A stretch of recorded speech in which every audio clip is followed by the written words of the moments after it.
¿Qué es lo que está pasando realmente en el avivamiento de Asbury? Antes de explicarte cuidadosamente lo que está pasando, Primera de Tesalonicenses 5 del 19 en adelante, se nos manda a hacer dos cosas: no apaguéis al espíritu, no menosprecéis las profecías, examinadlo todo, retened lo bueno. Cuando vemos algo como lo que está pasando en Wilmore, la Biblia nos manda a examinarlo todo, y eso tenemos que hacerlo en Asbury. Lo que está pasando en las últimas horas en este llamado avivamiento está causando mucha controversia en el ámbito cristiano evangélico. Los últimos informes muestran que miembros que lideran los servicios en este llamado avivamiento participan y aceptan vivir como en tiempos de Lod y Gomorra, y ellos son los que varias veces están liderando los servicios en esa congregación. Y esto no solo por la confirmación de un hombre que saludó por las redes sociales a sus amigos que están dirigiendo Asbury, comentando que son parte de esta práctica antibíblica, sino que se va confirmando que efectivamente varios líderes aceptan esta práctica satánica. Tanto ha sido el escándalo que ha abarcado a distintos medios. Causa de esto, algunos jóvenes cristianos fueron a visitar la universidad con unos polos que decían que es pecado aceptar esa práctica antibíblica, pero ellos fueron echados del lugar. Esto está causando conmoción en distintos lugares y plataformas. Algunos medios carismáticos, escandalizados por esto, tratan de desprestigiar a los jóvenes expulsados, diciendo que fueron violentos o causaron desorden, y toman como excusa que otros jóvenes se acercaron a apoyar su causa y alzaron la voz fuera del recinto luego de ser echados. Ellos decían: arrepiéntanse de sus pecados, y estos medios carismáticos que defienden apostasías están difamándolos de esta forma. Y si nos damos cuenta, la razón es obvia por la que fue echado este joven de la capilla. Ahora, algunos aún se preguntan si realmente es un avivamiento o no, y eso lo hemos hablado en un vídeo reciente, dándote ejemplos bíblicos y extrabíblicos de cómo es realmente un avivamiento, y hemos hablado un poco acerca de esa universidad y lo que ocasionó décadas atrás en la iglesia evangélica. Pero hemos recibido muchísimas preguntas sobre este tema, de liderazgo en este avivamiento, y qué tan correcto es este avivamiento conforme a la Biblia. En primer lugar, la Universidad de Asbury ha pasado por al menos 8 llamados avivamientos desde que esta universidad fue fundada en 1890. Creo que es justo preguntarse por qué esta universidad siempre busca ser protagonista de estas cosas. Si recordamos lo que pasó en 1970, por ejemplo, fue uno de sus más grandes impulsos que logró.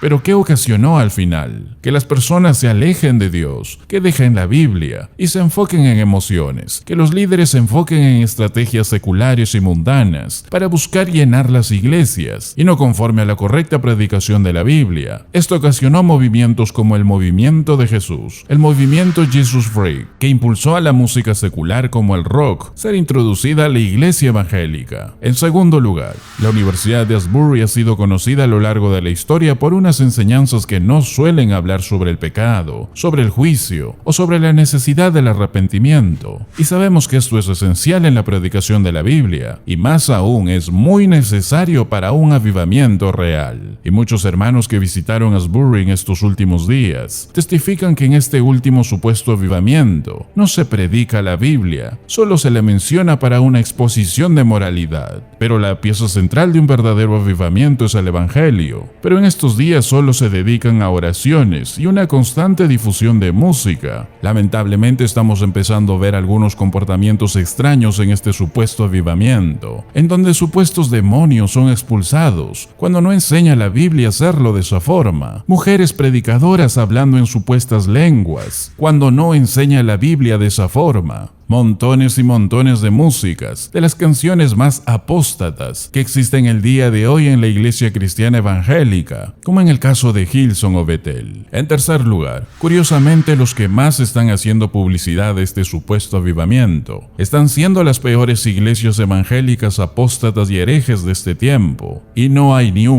una sola organización bíblica o ni una sola iglesia bíblica que respalda o avala este supuesto avivamiento.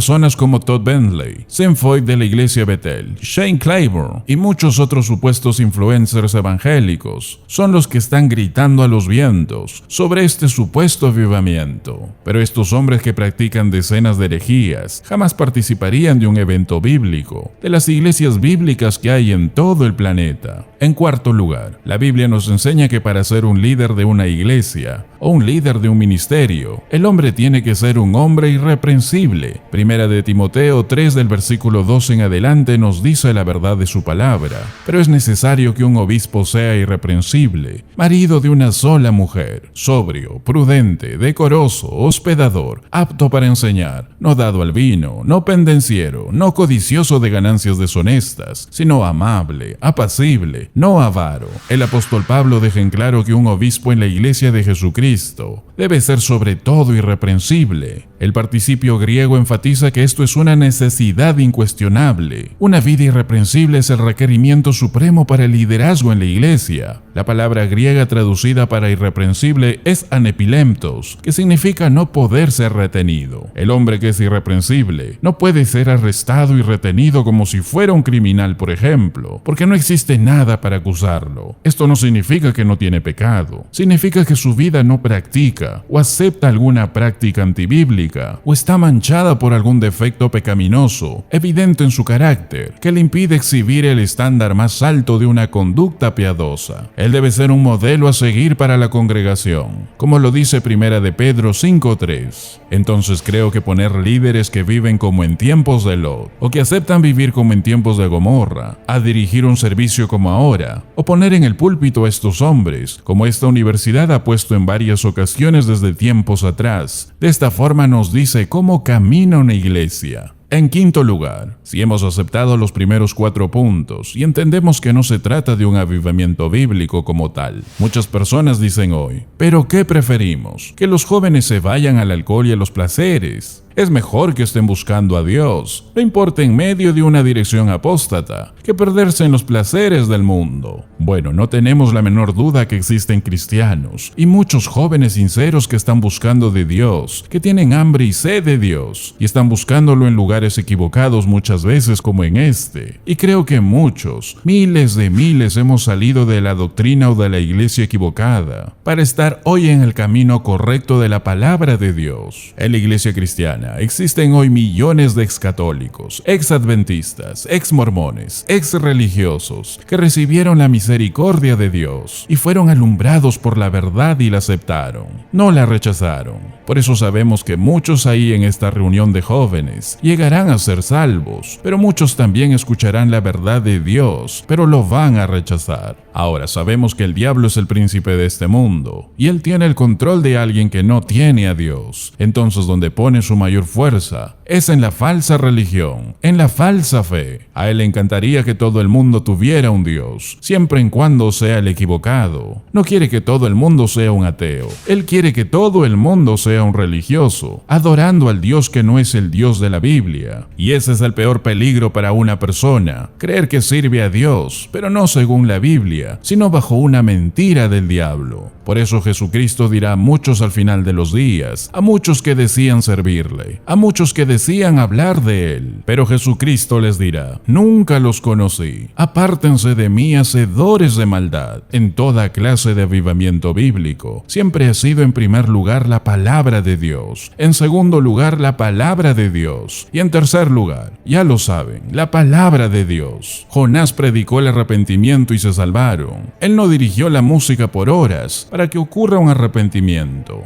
Lo decimos nuevamente, muchos jóvenes están ahí buscando a Dios, pero lastimosamente no hay quien les predique y están ahí metidos en lo primero que encontraron. Pero sabemos que Dios va a sacar de ahí a aquellos que Él eligió. Y creo que la importancia de todo esto no es el avivamiento en sí, sino un llamado de atención a muchos que están viendo este vídeo, que conocen la verdad de Dios, en preguntarnos, ¿qué estamos haciendo para predicar a muchas almas que hoy tienen hambre y sed espiritual? La mies es mucha, mas los obreros pocos, dice la Biblia. Jesucristo, al ver a las multitudes, tuvo compasión de ellas. ¿Y nosotros qué estamos haciendo? ¿Estamos teniendo compasión de estas almas? Primera de Pedro 3:8 nos llama a tener la misma compasión. Y creo que si no entiendes lo que estoy diciendo, eso habla de qué tan lejos estás de Dios. No solo somos llamados a ministrar, amados oyentes, sino que somos llamados a ministrar debido al amor, porque nuestros corazones son quebrantados, están quebrantados por aquellos que están perdidos. Por eso proclamemos de esta verdad hasta el día que nuestro amado Señor Jesucristo venga muy pronto por su amada